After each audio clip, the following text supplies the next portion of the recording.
And we're back for more Autistic History and the Autism Wars. This is part 8. So, in the 60s and 70s, we had the first Autism War that was between Bruno Bettelheim versus Bernard Rimland, Ivar Lovaas, and the autism community that was born and created by parents of autistics. So, they were able to boot out Bettelheim and his refrigerator mother's theory that he popularized and was so harmful to autistics and their families. So that was a great win, especially, I mean, this is a quote. Here's how dire and dark this man thought about us. All my life, I've been working with children whose life has been ruined because their mothers hated them. And this is a quote from Bruno Bettelheim out of the Empty Fortress book. So there you go. It's offensive as an autistic and as a parent of autistics. I mean, geez. Ooh, that's just... And I don't know why people believe this to begin with, but I'm not from that era. I don't know. And this person was touted as the world-renowned expert. So, ew.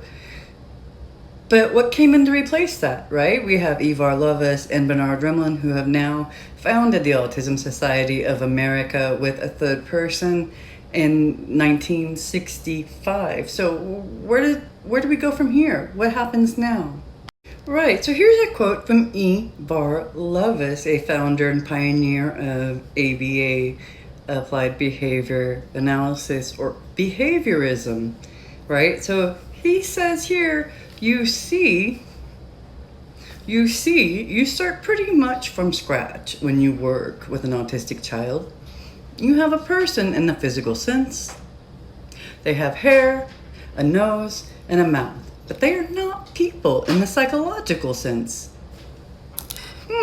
But can't move on just yet without recognizing that after Bettelheim's death, it was brought to the world's attention that he was a fraud, a liar, a plagiarist, and didn't actually hold the credentials he stated that he did, and most of the children he worked with weren't actually autistic, even though he said that they were. So this pattern here holds up with other researchers as we go forward, but just, yeah. The other pattern that seems to be holding true and established from this era is the abuse of the children and people in these doctors' care. So this is astounding because you have Bettelheim, who has been labeled as the monster of the Midway once the knowledge of his treatment of his students or his patients came out, right? But the monster of the Midway is threatening his patients with even worse doctors. And the doctor that he's laying shade on for electric shocks and things like that is Ivar Lovaas. So, monster calling monsters. So y'all autistics in this are still not winning when we go forward, because even Bernard Rimland, here, let's just have a quote from Bernard Rimland and then you'll see what these Autism Wars and the fronts are starting to look like again, right? All right, here's a quote from Bernard Rimland. They, whoever they is, claim that autism naturally occurs at about 18 months when the MMR is routinely given, so the association is merely coincidental and not causal. Causal, C-A-U-S-A-L.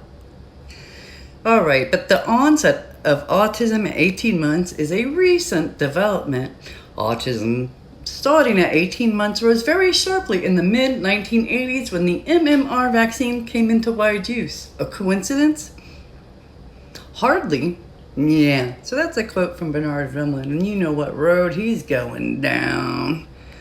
Oh boy, we are just Oh boy, where are the voices of autistics here? Oh my goodness, where are the voices of these patients? Well, in the 60s and 70s, you did not hear from these patients. But in the 90s, one of his patients, a lived experienced person who survived the care of Bettelheim, wrote in about the abuses that were happening there. But that was how many years? That was in the 90s. So we're looking at 20 and 30 years later. And then it came out that it was well known that Bettelheim was abusive and even had the nickname given to him by his professional colleagues, Bettelheim. But no one stepped up to actually help these kids at the time. And this is another pattern that's so very common for us autistics. Yeah. So, building upon the power of the autism community matched with these researchers in an organization, they launched the Autism Society of America as a parent advocacy organization to work on behalf of autistic children and their families at the local, state, and national level. So they were going to take this synergy that they discovered together and make it go forward, and we're going to see how this affects everything for autistic healthcare. Everything that started back then affects us right now, today, still. So some other important things happened in the 60s and 70s. In 1967, Bernard Rimland left ASA, the Autism Society of America, to establish and launch the Autism Research Institute, or ARI. This is a San Diego-based nonprofit organization that was dedicated to researching and collecting data on autism and related disorders. Yeah. So Rimland left the ASA in 67 to establish Autism Research Institute, ARI, but it's important to note he did continue to support ABA and Ivar Lovaas' work. So this was not a falling out between them.